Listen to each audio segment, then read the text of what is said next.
Okay. And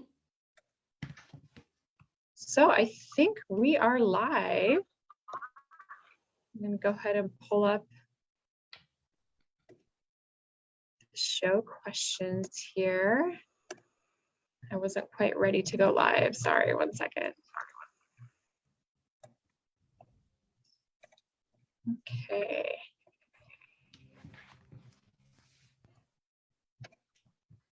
All right, so I think we are live. Welcome everyone. This is Our Path Forward with CAIR Washington. Today we are talking about 20 years after 9/11, reflecting on what it means to be Muslim American today.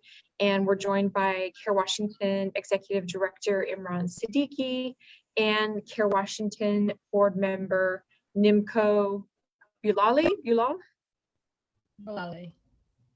Thank you. All right. Well, wonderful. Thank you so much both for joining us. I want to just start by reading like a brief little description about Our Path Forward, and then I want to introduce both of you and get started just talking about some of these topics. So I know you probably know this, Nimco and Imran, but Our Path Forward is a weekly show that we do at CAIR Washington on Facebook Live. This is our 18th episode. And we created this show to give viewers a behind the scenes look at the work that we do at CAIR Washington, and also as a way to connect with our community where we could talk about the issues that are impacting our community and just have conversations about what's going on in the news, what's going on in Washington State and our community. So as I said, we're talking about, the 20-year anniversary of 9/11 is coming up on Saturday.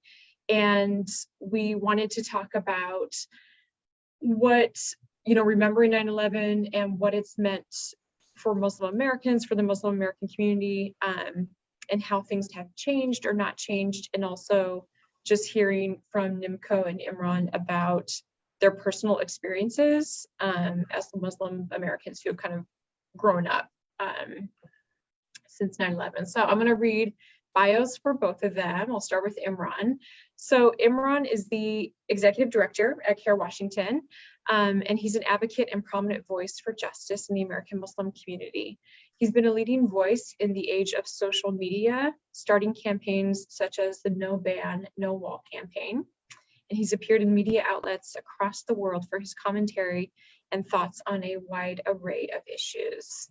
And Nimco Bulal is a professor and an education policy expert with extensive experience working with community-based organizations and coalitions that work to strengthen the voices of disenfranchised communities to promote a more just society. She is passionate about closing the achievement gap in education, empowering refugees and immigrant communities, and breaking down the systemic barriers to opportunity. Nimco is committed to working to address the root causes of injustice, building power, and creating equitable change in her community. So thank you both for joining us today. I'm really happy to see you both. Thanks, Jess. Yeah. And I'm happy to have Nimco because Nimco, you joined our board a couple months ago, probably. I think there's some internet issues. I'm not sure if it's on my end or Nimco's end, but there's a little bit of a delay. yeah, I think but with I don't know, year.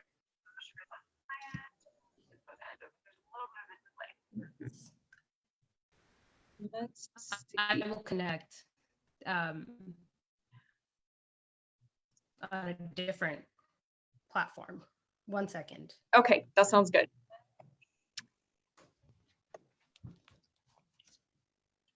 Will you?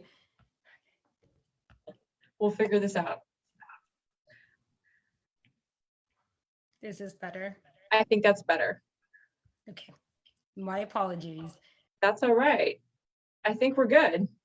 That was quick. You did that like I barely even noticed. So this is the world we live in now. So we got to roll with it for the time being.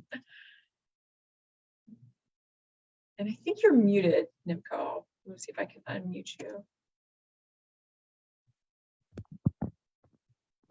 Yeah, I've been lucky to be a board member for close to a year now, Jess. It's been that long? I I think so. COVID has this weird time warp effect. Like I can't even tell what year it really is. does.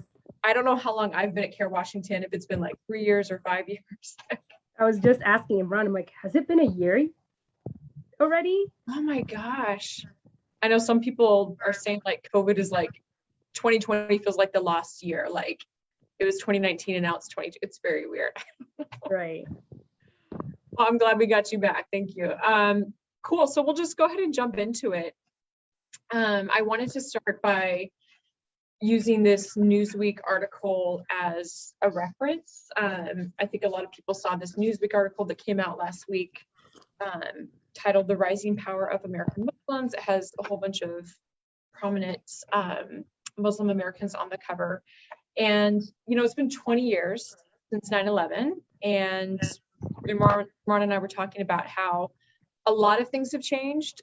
Some things have remained the same, and there's things that have gotten better, and there's some things that have gotten worse. And we're gonna talk about that. For example, you know, we have more Muslim representation and more diverse Muslim representation from the halls of Congress to Hollywood. But at the same time, you know, we just had 2 years of a federally enacted Muslim ban. We had a president who ran on the promise, and was a big part of the reason he won, I think, that he promised for a complete and total shutdown of Muslims entering the US.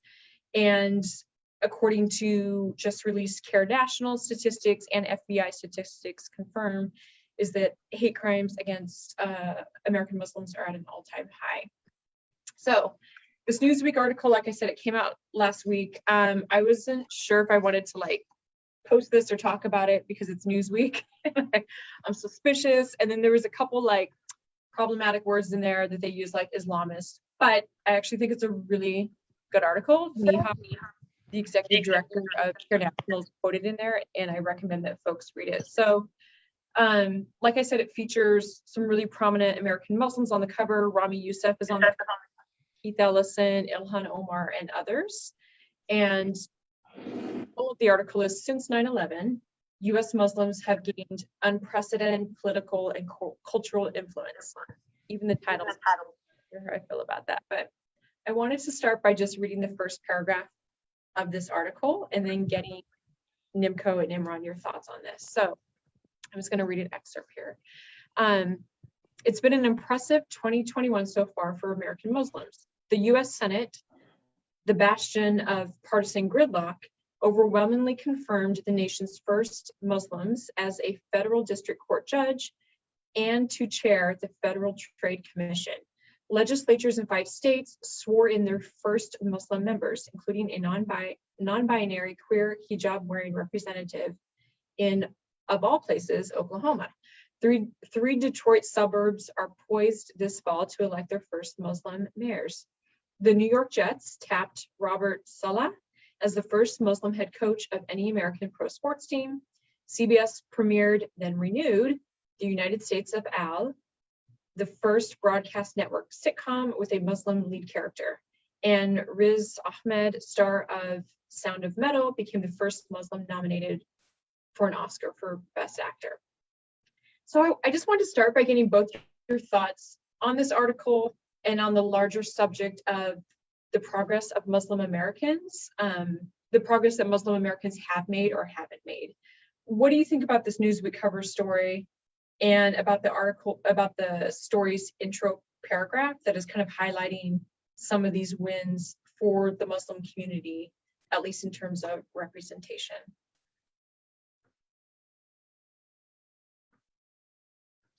I think Nimco's muted. I think you're muted. I can start and just say that I think representation is important. I think it's a win. I think it's great that we have so many prominent Muslim Americans that are out there representing us.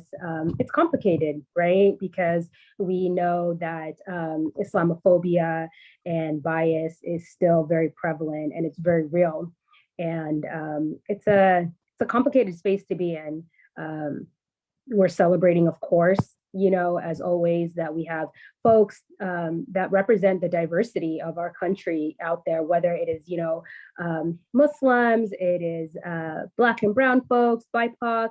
So I think it's always important when we have representation and that we're really showing the diversity of this country. And of course, Muslims and Muslim Americans are part of that story. So I think it's an opportunity for us to share as a country and to share a part of our community that oftentimes is so misunderstood. Yeah, I mean, I'll just piggyback off of what Nimco said. It's a complicated subject matter in terms of representation, because on one hand, we've been battling for so long for, especially in places like Hollywood, to represent Muslims more fairly and not through the lens of terrorism. So from that standpoint, to see progress being made, that's a positive. And then when it comes to the representation on a elected official level, I think that the credit for that goes to our communities who have been really highly involved in organizing, especially during the last 5-6 years, especially during this like Trump era, where the Muslim community was put very front and center in terms of our, being under the microscope and being scrutinized on such a high level. And our community came out and responded to these challenges, and not only like made a huge difference, in places like where I was at in Arizona, where we were out there organizing, trying to like get folks to participate in local, state, and federal elections, but also, candidates who are more representative of our communities. So there's positives that come from that. I think the confidence that has come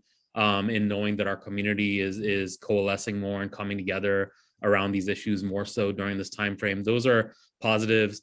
There's problems, obviously, like Newsweek has a history of inflammatory coverage of Muslims. I remember it's a few years back where they had the cover Muslim Rage. So that was, juxtaposing that versus now, like, we've come from Muslim Rage to now we're that was 2010. We're having a great year in 2021. So it seems as though they've hired a little bit more nuanced writers at Newsweek, so that's a positive thing. But also juxtaposing it against 9/11 is also just it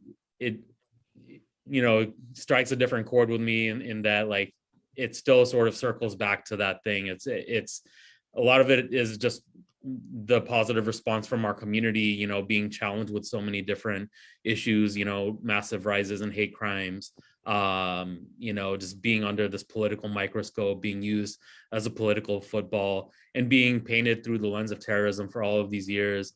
And so our community came out and responded to these challenges. So it's a complicated thing, like Nimco said. And I also just want to add that it's important to, I know that Imran touched on how we needed to organize in this moment, right? And just want to share that, Muslims have been organizing in the United States for, since the founding of this country. So I think it's also important to say that we have a tradition of organizing, of community coming together and to really standing up for injustices, right? And so just really want to take a second to acknowledge that while my vantage point comes from that of an immigrant that is, relatively new to this country, and being confronted with just everything and, with September 11th, all of that, it's also important to acknowledge that, we're stepping on the shoulders of folks before us that have been organizing around this for quite some time. Yes. Yeah. Thank you, Nimco. Because Saturday is the 20-year anniversary of 9/11, we're seeing a lot of people not just talking about 9/11, but kind of looking at what it's been 20 years now. Like, what has this meant for our country? And in particular, I'm seeing a lot more media coverage, like this Newsweek article, telling the stories or talking to American Muslims about the impact that it had on them. Of course, American Muslims experienced 9/11 like all Americans did, but then there's this added layer of being Muslim at the same time. And Nihad, the executive director of CAIR National, he had this really great quote in the article where he said that American Muslims felt the pain of 9/11 that everyone felt, but they felt more pain than many because Muslims were then blamed for what happened, something that no one else had to deal with. So my question for both of you guys is, I was wondering if you could both talk about what impact 9/11 had on you personally, the event, the day, but also what it was like for you after 9/11. How did it inform how you moved through your life, how you've moved through your life as an American Muslim?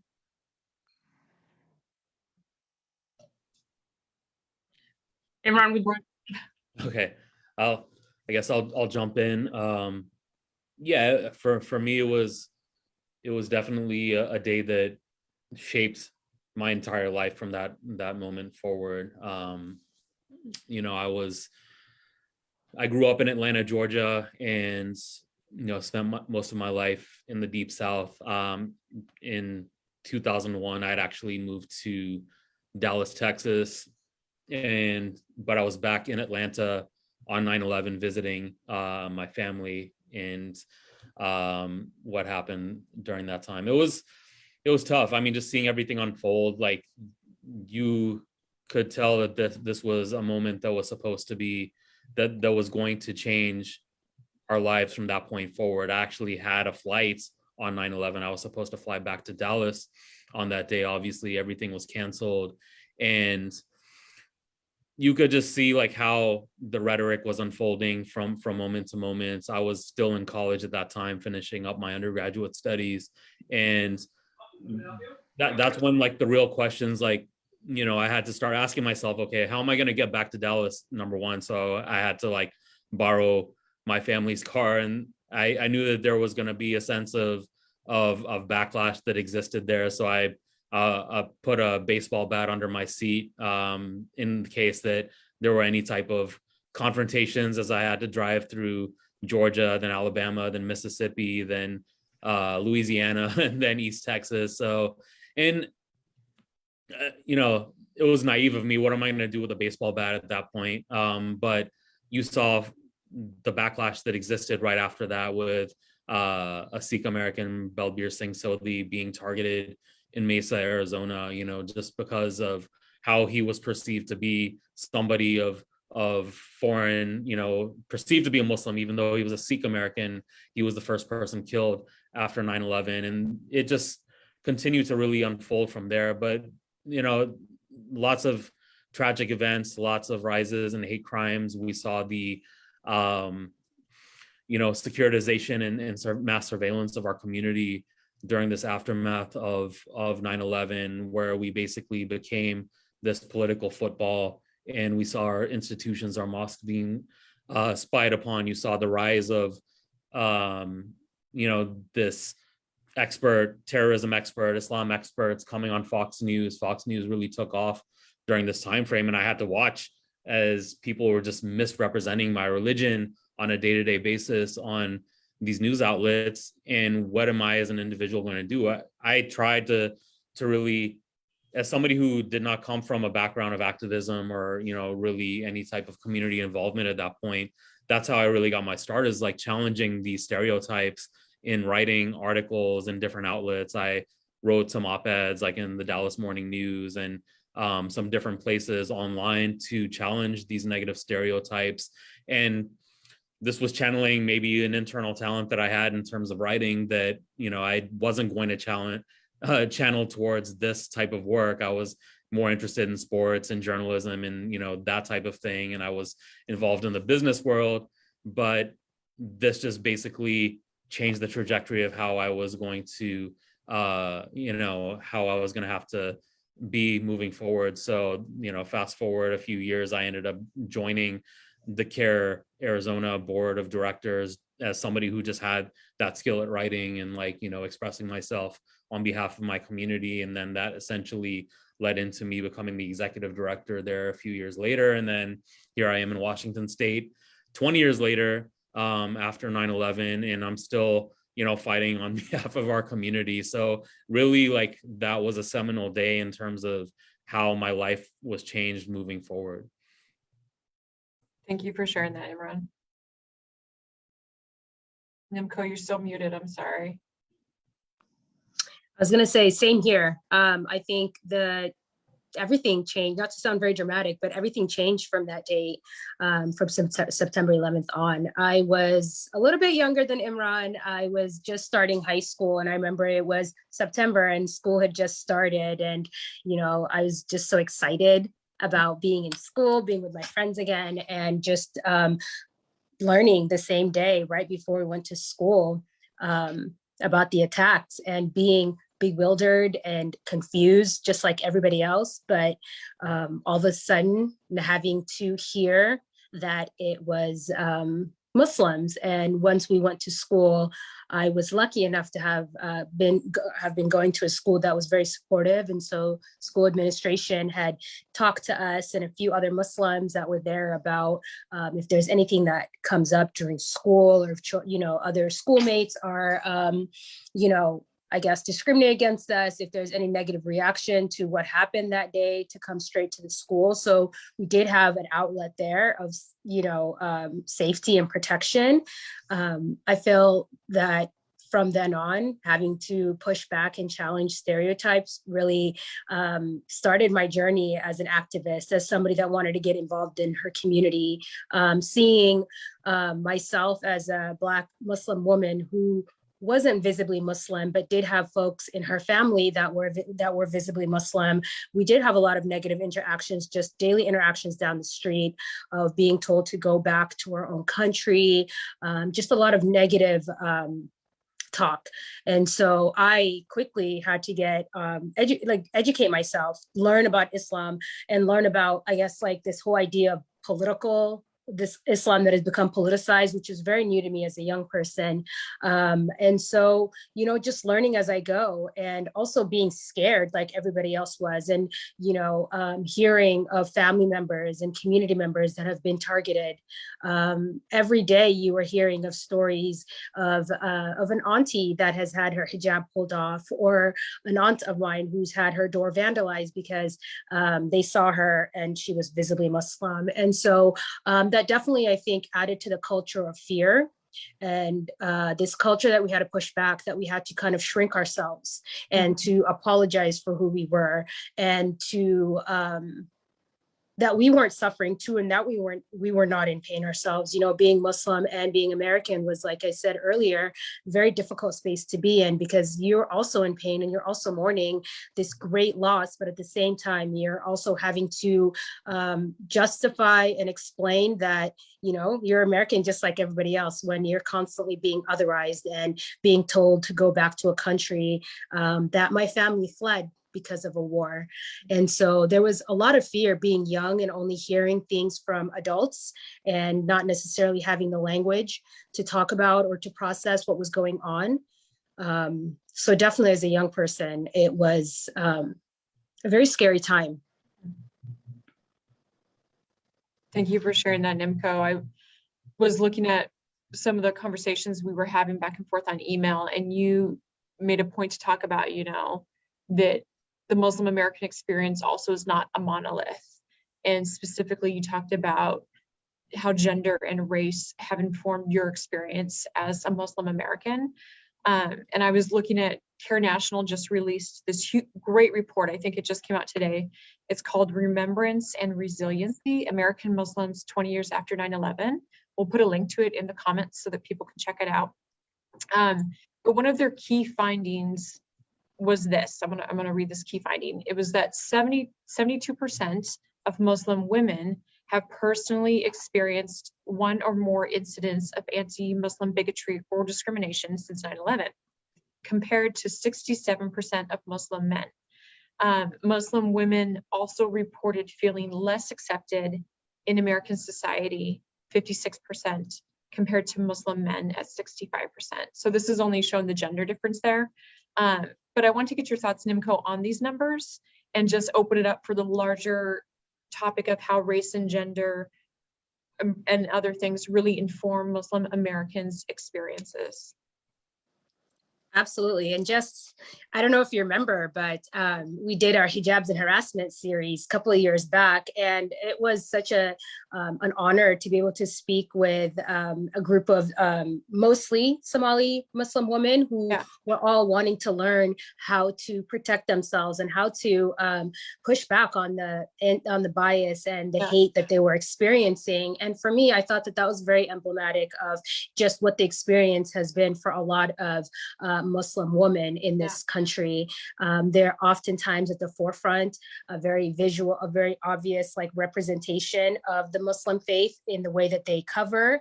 And so it's been really difficult to be, especially be a woman in this time, and to especially be a Black or brown woman in this time, and being so visibly obvious and such a target for folks that are uneducated and ignorant and want to spread Islamophobia and hatred. And so I know that I would always be very scared of my mom going out of the house by herself, because there have been experiences where she's been yelled at and has been harassed because of her faith and because she outwardly is visibly Muslim. And so it's been hard for a lot of community members, and in particular about race. This is a lot of intersections in terms of police surveillance and interaction of like Black Muslims with the police system, and just becoming easier for Black and brown folks to be harassed and to be targeted by police surveillance, by police, by being stopped, being asked, questioned. I know in my personal experience, I had family members who had to report to the authorities every single time that they wanted to travel, and that they didn't have an end date for that. This was just business as usual in a post 9/11 world. And so just wanted to make sure that as we're having these conversations around how our lives have changed since 9/11 in a post 9/11 world, that I think it's important to also touch on the fact that one, the Muslim community is not a monolith, and that we experience this in different ways. And that because of the intersectionality of all of these issues, oftentimes you're having to interact with these kinds of biases in different spaces. So, being a woman, being Black, being a hijabi, and being visibly covered, these are all things that have compounded and have made it so difficult for American Muslims, and specifically Black Americans and women. Yeah, thank you, Nimco. It's funny you bring up hijabs and harassment. I was thinking about it the other day because, and this goes to your point, is like, so we put together this program because it's really, really common for Somali women, especially who wear hijab, to get harassed, like super common. And Farhia and some other women were like, we want to do a training to inform and empower like our community, the women, so that they can have some information, whether that's self-defense or like, what sort of like legal recourse there is. So we went back and forth on whether or not we should have SPD there. And we had a woman from SPD. She was like the hate crimes harassment division. So this was her job. And she, wanted to know if hate crimes were happening and hate incidents. But it was frustrating, and she was a white woman. And I remember one of the community members, a Somali woman, said like, she was talking about basically like, what if I don't feel safe calling the police? And the white woman detective, her response was so dismissive. It was like, what are you talking about? Just call us. Like, we're here to help you. And I kind of try to push back on that. But that's a great like example of what you're saying about like these intersecting identities. Like there's these things that overlap and hit up. Absolutely. And we had to talk about language access, right? And talking about like, hey, in addition to all the fears and anxieties that come to reporting and all the barriers that, immigrant Muslim women face and, in reporting these things, and just women in general in reporting these crimes, language is a huge barrier. And so I know that we had worked with the Seattle Police Department in a different capacity to talk about how can we make this process easier for them so that they can report it and do it in language. Right. And so I just, language is such a huge barrier in being able to have access to resources. Absolutely. Or to understand what your options are. Yeah. Right. I want to shift to talking a bit about the massive surveillance apparatus and other forms of institutionalized Islamophobia that were created after 9/11. And it's important to note that, of course, these infringements on our civil rights have been harmful to all Americans. They've been harmful to our democracy in general, but they've had a disproportionate impact on Muslim Americans and have mostly been designed to target Muslim Americans, especially Muslim Americans of color and those who are immigrants. So I put together just like a really general timeline. I'm going to try to go over this quickly of some of the big anti-Muslim policies that were implemented in the 20 years since 9/11. The first one I wanted to mention was that NSEERS is how I say it. I don't know how everyone else. NSEERS, Imran? Yeah, NCers. NSEERS program. So this was the National Security Entry Exit Registration System. It was created soon after 9/11. This was a registration program that fingerprinted, photographed, and attempted to track all non-citizen males over 16 years of age from predominantly Arab and Muslim countries. It was also during this time that the Bush administration, NIMCO, you talked about your family being on watch lists or no-fly lists, super common. The Bush administration created the federal watch list and placed countless Muslim Americans on no-fly and selectee list, forcing nearly every immigrant Muslim male to register with NSEERS as well. This is also when we started, there was a whole wave unleashed of undercover informants that went into the Muslim communities, especially mosques, to spy on the Muslim community, Muslim Americans. An example of this is after 9/11, the New York Police Department created this really intense surveillance operation that went on for over a decade, I believe, that focused on Muslims in New York City. And they would send out officers in plain clothing. They called them mosque crawlers, and they went anywhere that Muslims congregated. They eavesdropped on conversations in restaurants and cafes. They tracked members of mosques and student organizations. And they even tried to bait people into like making inflammatory statements. This isn't just a New York City thing, we know. This has happened all over the US. There's a big case going on right now with the Supreme Court in the state of California. So this has happened everywhere. Then of course, there was the rise in anti-Muslim hate groups, anti-Sharia laws were introduced in more than 30 states. And then of course, the most recent Trump administration Muslim ban and African bans. And those bans were really the culmination of 15 years of anti-Muslim policies and anti-Muslim media representation, hate groups, and fear-mongering in general about Muslims. I know there's so many other things that we could add to this list, but I wanted to ask the both of you, what impact from your perspective, what impact did 9/11 have on the way that our government viewed and treated Muslims at home and abroad? And how is this history still impacting us today? And however you want to answer that, I know it's a really broad question. I mean, the first thing I think of is just the lack of trust. This is it's eroded. When you're being constantly, if you're specifically being the only group that's being targeted, you're being surveilled, there's not one like Muslim that you would probably talk to that doesn't know of some kind of like surveillance program that happened in their community, that happened in their neighborhood mosques. And so this was something that was very pervasive. Everybody knew a story about this and having to register and do that. And so it created this idea that we ourselves were not, Americans, or we were not welcome in this country. And so you can imagine, as immigrants who've had to flee their own home country because of war and time, but you really just look at how in this direct aftermath of 9/11, you saw like an effort by American Muslim leaders to really try to be, a resource for the administration, and to say, okay, this is not what we represent, being like good spokespeople for Islam. And the government just basically used all of its powers. The Bush administration used all of its powers to really abuse civil rights in this country, just out of that haste and that sense of panic that stemmed from that time frame. So it started with things like the Patriot Act, for example, with just a repealing of so many different civil liberties that people have, the proliferation of mass surveillance on our communities. And there's a documentary I encourage folks to watch it. It's Al Jazeera's The Informant. If you have not seen it, it's on YouTube. It's really telling in terms of how informants were deployed in the post 9/11 era in the Muslim community, and it's really sad.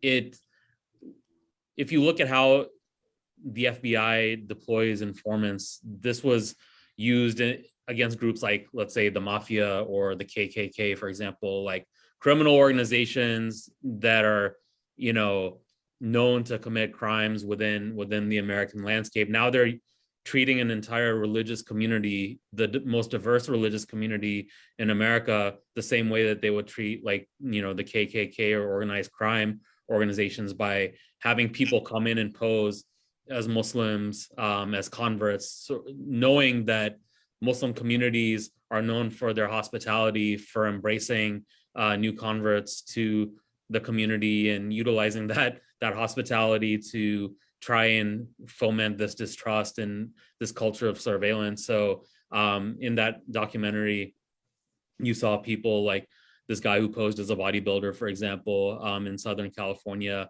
who would use like Muslim youth's desire to get into shape to recruit them into these meetings at gyms. And then he would start trying to rile them up and start talking about things like holy war and jihad and like things of that nature. And he was trying to basically entrap people into these crimes. So you saw like this culture of entrapment start taking place. So these types of plots were not by and large coming from within the Muslim community, but law enforcement agencies were using these tactics of entrapment of many people who are like not mentally sound, people who are very marginally involved with the Muslim community into these things, and then you'd see them trot them out like there were these big, huge headlines. So this is just indicative of the next 20 years. And the thing is that this happened on a global scale in terms of the torture that took place in the aftermath of these wars. We just ended this Afghanistan war, but you look at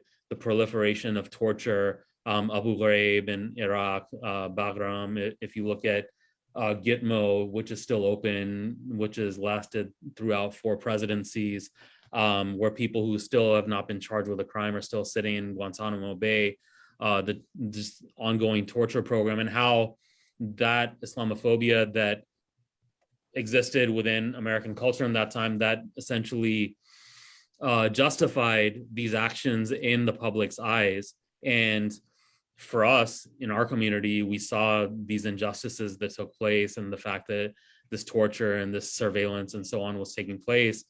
And in our minds, like we sat firm with a sense that there's going to be some type of justice that was going to be done for those who took place in these types of criminal activities. But what you saw in the next 20 years, and most recently with many within the Bush administration who, whether it was people who signed off on torture memos or people who signed off on, illegal wars and so on and so forth, none of these people were held accountable during this time frame. And that just speaks to how crimes against Muslims globally are almost accepted as a norm, and there's no sense of accountability when you have people like John Yoo or like Alberto Gonzalez or Bush and Cheney who just essentially killed millions of people for these escapades. None of that accountability is there. Now they're just shown like dancing with Ellen on TV or painting dog pictures, and that Right. just sort of like it's a roundabout slap in the face on the back end of this process as well, in my mind. And just to add to that, I think what Imran said about, God, I'm totally just, my mind just Stop. come back to me. Yeah. I got something real quick to say, and then maybe yours will come back, Nimco. Mm-hmm. Is that helpful? Okay. Yes. Okay, good try. So Imran, when you were talking about like these informants, all this they would go into mosque and try to entrap. It really was entrapment. Like that's what they were doing. And I forgot, I deleted this from my timeline because it was too long and we're short for time, but the INSARS program, it was retired in 2011, and it was largely considered a failure due to the fact that there were 0 terrorism convictions that resulted from the program. So they got rid of the stuff, not necessarily because it was, you know, unethical or violating people's civil rights or Islamophobic, because they kept trying this stuff for, you know, over a decade, and they weren't getting what they wanted. So yeah, the funny thing is that, you know, like as Trump was coming in, yeah, he like promised a Muslim ban, but like people, they were throwing out like, what could he do next if he's banning Muslims? Maybe he'll start a Muslim registry. Well, there was a Muslim registry that was started in 2001, and it was on the books for 10 years, and nobody did anything about it. We don't know how many people. Go ahead. In the city of SeaTac, I was going to add, Imran, there was somebody, I believe, within their city local government that was wanting to start a Muslim, not a registry program. He was actually mapping out where Muslims lived within the city of SeaTac. And I think this happened just a couple of years ago. Yeah. I did want to say that I remember what I was going to say, in that I felt when Imran was talking was that there were rules for everybody else in America and separate rules for Muslims. That was kind of like how I felt like things in a post 9/11 world. I felt like the rules were different for us. And it was really difficult for us to process because there were so many things coming in the news where there were, you know, extrajudicial, like people were getting taken to Guantanamo. You were hearing about like sites that nobody knew about, that they were taking individuals. And, you know, for us as Muslim Americans who were also wanting justice for what happened in 9/11, we were met with no justice and also fear and a slap in the face that was like, hey, you take responsibility for this. And so that was, I feel like a lot of what has happened in a post 9/11 world has really contributed to that. Mm-hmm. It's funny because the people that are the loudest voices that talk about civil liberties and you know, protecting their liberties from the tyranny of big government, they're silent on what's been being done to Muslim Americans for 2 decades now. You know, I was with my dad about this, and he just got real quiet real quick. So, well, the things that you fear are going to happen to you. Like, we've been doing that, not the Muslim Americans, but I digress. But I want to talk a bit about how 9/11 really changed how the Muslim community viewed itself from your guys' perspectives. The Newsweek article paints this picture that before 9/11, the Muslim community was somewhat fractured, or maybe not fractured, but like less united as a political and social group. That there was African-American Muslims who've been here, you know, since the beginning, and who played a really prominent role and led much of the civil rights movement. And then you had immigrant Muslims, kind of like the newer Muslim community, different immigrant groups.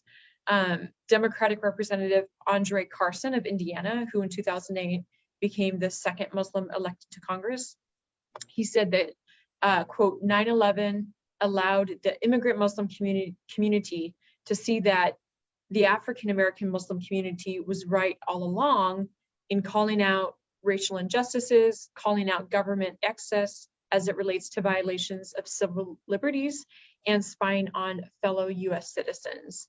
And, you know, there's some other interesting data points, but like pre 9/11, a lot of the Muslim community who wasn't Black was mostly Republican. And then there's been a big shift, like, you know, overwhelmingly now the Muslim community votes Democrat and is much more progressive in general.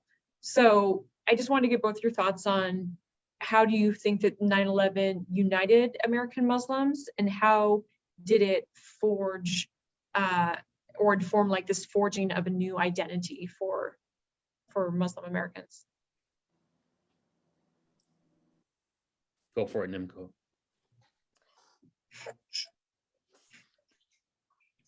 Can you repeat the question for me one more time, Jess? Yeah. So basically, it's just this Newsweek article was saying that what happened after 9/11 is that the nation all of a sudden started putting all Muslims in this big bucket and discriminating against them and hating on them and fear mongering and stereotyping. And before, where you had, African American Muslims who were tended to be more progressive and had a history of fighting for social justice, and then you had more kind of fractured, like different immigrant groups of newer Muslims. But after 9/11, all of a sudden there's a shared identity because of this persecution. And so, and really we've seen like this unity in this new like political group, this identity of being like Muslim American. So in your opinion, like how did 9/11 inform that basically? That's a big question, super big. But I think in terms of just thinking about looking to the civil rights movement and looking to the amazing work that Black Muslims in this country have done, it's really important for us as immigrants to learn from that and to look back at the folks that have really paved the way for us. I think one thing that I also learned, I've come to the realization is that we all experience this 9/11 world differently, even as Muslims, even as a shared identity amongst all of us. In particular, for us as Black Muslims, it's especially difficult because not only are we having to deal with anti-Blackness in this country and racism, but now we're dealing with Islamophobia and many different kind of hates that are intersecting. We have, brown communities that are being there's so many myths and misconceptions that are being thrown at them, when oftentimes you're hearing about Sikh communities that were just like, what's happening is wrong. And we're also, we're calling this out because it's wrong for whoever you do it to, but there were just so many misconceptions, right? The Sikh community was being targeted. So many different communities were being targeted. But I think what we realized is that if we don't call out injustices for around other causes, around other issues that are happening in this country, that at one point, eventually we will also be seeing some of that, right? And so I think it's really important. It showed us that community is important and that we need to come together and speak with a common voice and, speak in a unified voice around these injustices, and that our power is with our numbers, right? And that it's important for us to come together around these issues, even though our lived experiences are completely different, and that we've seen and we've come to this country by different avenues, right? Or we've been in this country for centuries. It just showed how much we all need one another, and that with one unified voice, we need to call out hatred and bias, right? Because if it's happening to one community, it will happen, and it's happening elsewhere as well. Thank you, Nimco. Yeah, I agree with everything that Nimco said. There's a lot of work that we still have to do as a community during this time, and I think this time frame, it's allowed us to at least have open up conversations within the Muslim community as to like some of these dynamics that have existed throughout history that we may not have been aware of. I think as an immigrant Muslim or descendant of immigrant Muslims, we all often celebrate the diversity of our community, which is great, but a lot of times we didn't these were not inclusive conversations. And the immigrant Muslim community largely, like after, in the pre 9/11 era, and even like probably pre, Mike Brown timeframe, was not really on the forefront of police accountability and police brutality, whereas our Black brothers and sisters were, they were experiencing this throughout their entire lifetimes. Like this is the systemic racism that existed, being pulled over and targeted by police, and having their sons and daughters targeted by police officers. But there was a gravitation of many in the immigrant Muslim community to be in, on the side of authority in these types of situations. And so there's an unlearning process that's had to have taken place during these years. And like, I think there's a lot of pain that exists within the Black Muslim community that we have to contend with during this time frame. And I think this next generation and newer generation of Muslim activists is trying to make an effort to right some of these wrongs that have existed. But yeah, I mean, after being in experience of systemic racism up close, all these things that you mentioned up close when it comes to surveillance, when it comes to being put on no-fly lists. I mean, I'm still getting requests from members in our community here in Seattle who are getting, these systemic racisms, through like being pulled aside for secondary screening and so on and so forth. So we are very viscerally experiencing systemic bigotry in our community over the course of the past 20 years. So now we can understand that this is what the Black Muslim community has been talking about throughout history, and we need to do a better job of learning that. So we're on the right path of I think addressing a lot of these concerns, but there's a long way to go. So thankfully, I think at least we need to.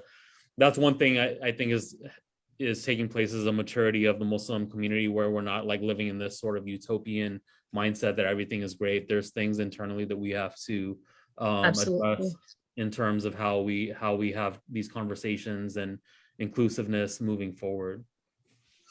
Yeah, and just really to add to what Imran was saying, I think it's really important for us to talk about that and to talk about that within our community and how we show up for one another. There's so much like unpacking to do in terms of like what all of the baggage that we bring with us from wherever it is that we come from, our our respective home countries and things like that. And so there's definitely a lot of work to be done in terms of how the Muslim community also shows up in solidarity with other issues, regardless of what the issue is, in that, we need that solidarity within one another, but also from other communities as well, other communities of color, and just more broadly, we need to stand up against hate and stand up to bias always wherever we see it. And so that's definitely, I think, something that the Muslim community, is working on. It's undoing, unpacking, and it takes a lot of us younger folks also having this conversation, right? I know that I'm constantly in conversation with my own mother and other folks in my family about how these issues intersect and what we can do to confront it and to push back on it. And it's been really exciting to kind of see that change. Mm-hmm. Even with folks that are, that are older and haven't had these conversations mm-hmm. necessarily. Yeah, the younger generation seem to really get intersectionality much more, even younger than us. I'll just speak for myself, like Gen Zers. It's just like, yeah, they're just like, yeah, duh. With in terms of like intersectionality or standing up for other groups. I'm like, wow, it's really cool to see. Yeah, but this is not a conversation that some of our aunties and uncles are they're not having these conversations all the time, right? And so it's really promising to see younger folks talk about that, and that it's such a part of, such a normal part of their lexicon. Yeah. I love to see it. I love to see my nieces and my nephews talk about that too. And, for them, it's just natural. They're like, yeah, like, what do you mean? And it's great. I wish we were all like that. That kind of leads into my next question. I have 2 left because I know we're pushing up on 4 here. You guys okay with time? Yes. Okay. So, Keith Ellison became the first, I can't believe he was the first Muslim American to be elected to Congress in 2007. In 2020, a record of 170 Muslims ran on ballots in 28 states. 62 of them won. Also, exit polls showed that more than 1 million Muslims voted in last year's presidential election, which was record turnout. Also, I didn't get the total, but here in Washington State, the first two elected Muslims that we know of, it happened like a couple years ago, Varisha and then Zara Roach. And then there was another Amina, I can't remember.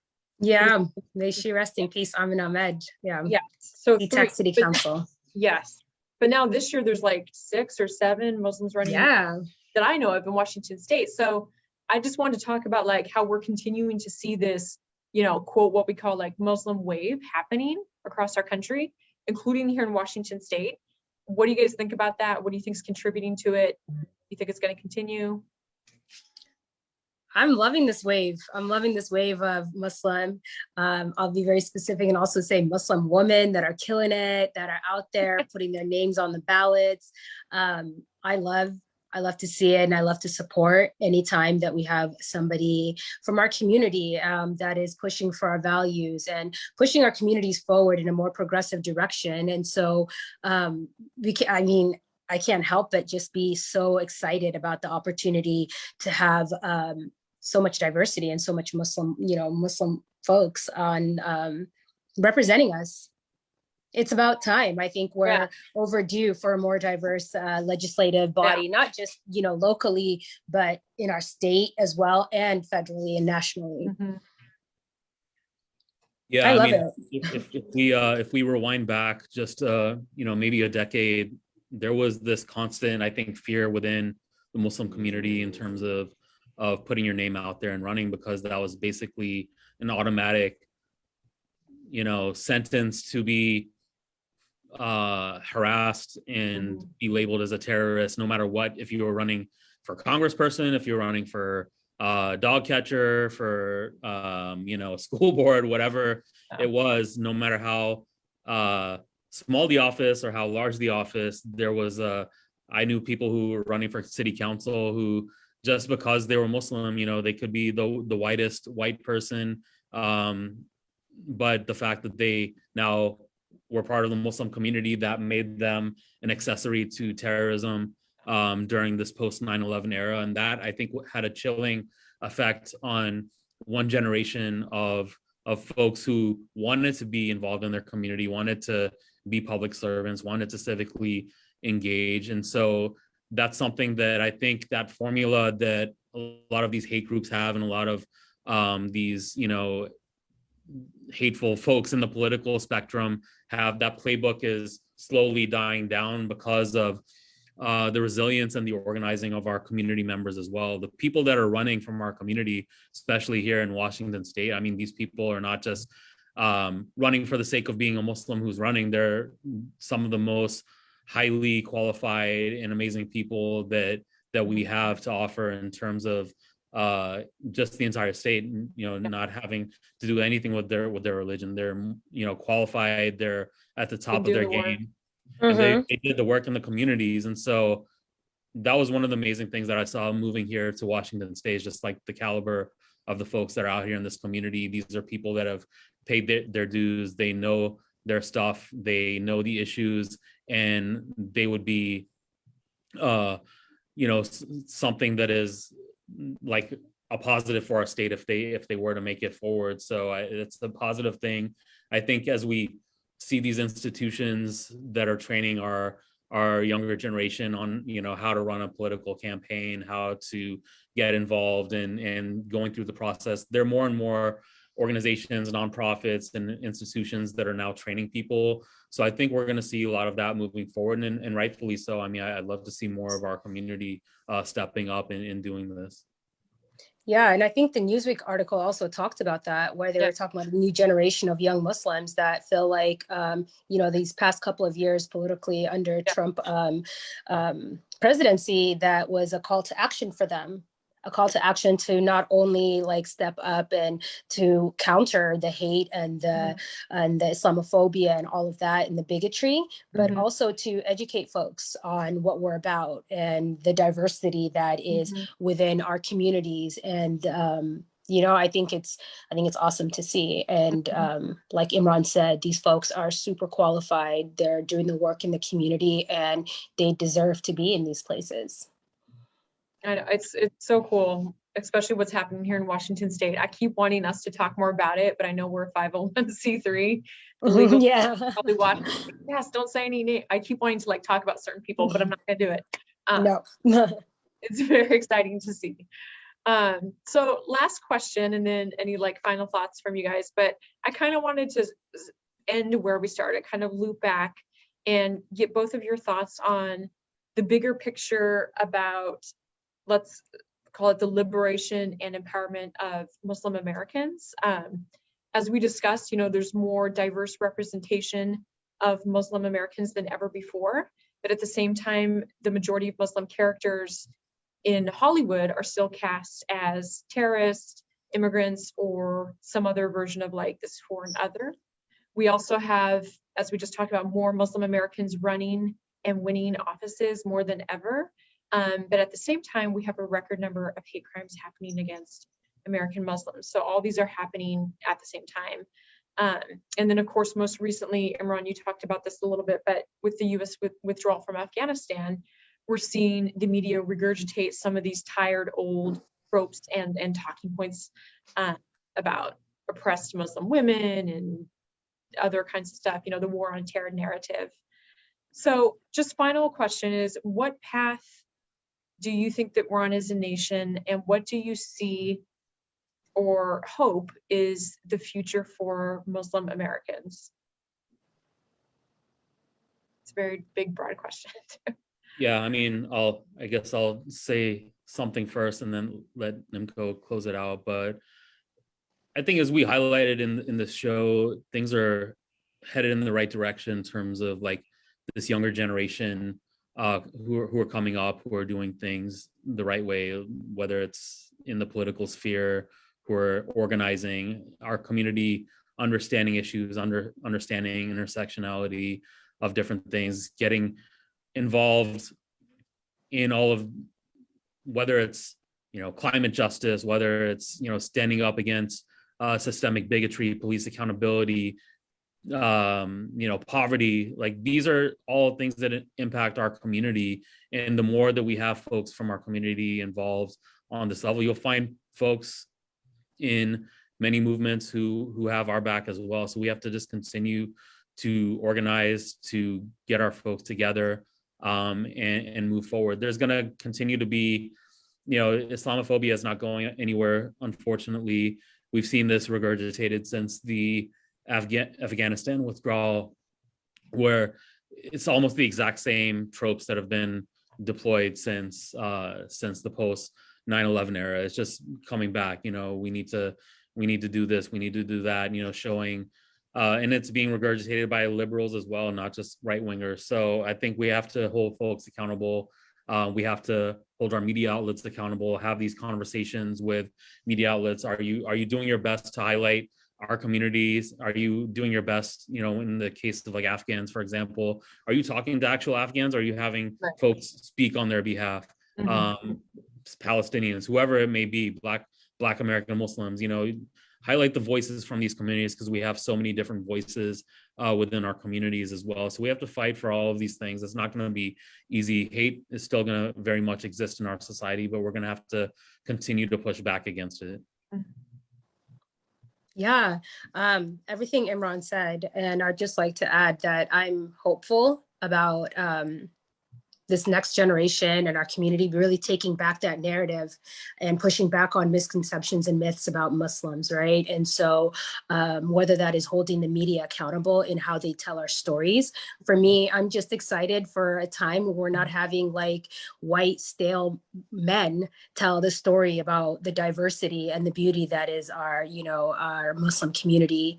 And so just really hopeful for the activism that's continuing, to see us as a community building power, whether it is through, you know, the legislature and running for office, or whether it's continuing to do amazing community organizing work that we're doing, and really continuing to collaborate with our other faith groups as well, and other organizations that are supportive and that are also doing this work around justice and you know, really making sure that our communities are being represented in the best light possible.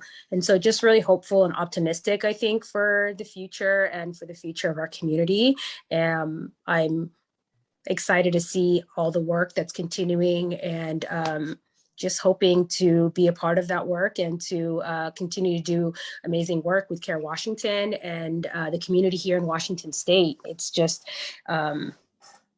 we live in a great state, and there's a lot of folks in our community that are doing amazing work. And I'm just, I'm excited to be a part of that, and hope to help continue that work for as long as we can. Yeah. Thank you, Nimco. That was nice. Oh, to the end of it. Do you guys have any final thoughts or comments before we go? No, I mean, it's great to have someone like Nimco on the board, and it's great to hear more from her during these episodes as well. So we definitely need to get her back on to give us some insight, because she's always a pleasure to hear from. Thank you, Imran, and thank you, Jess, for the opportunity to talk about this. I think my perspective is a little bit different as somebody who is not visibly Muslim, to just kind of share what that experience has been like, just from the vantage point of having so many different identities, and all being very important to who I am and the person that I am and the work that I do. And so it's awesome to be part of such a strong, committed, and group of community members, and really hardworking folks. Yeah. Well, I appreciate you guys both being here today.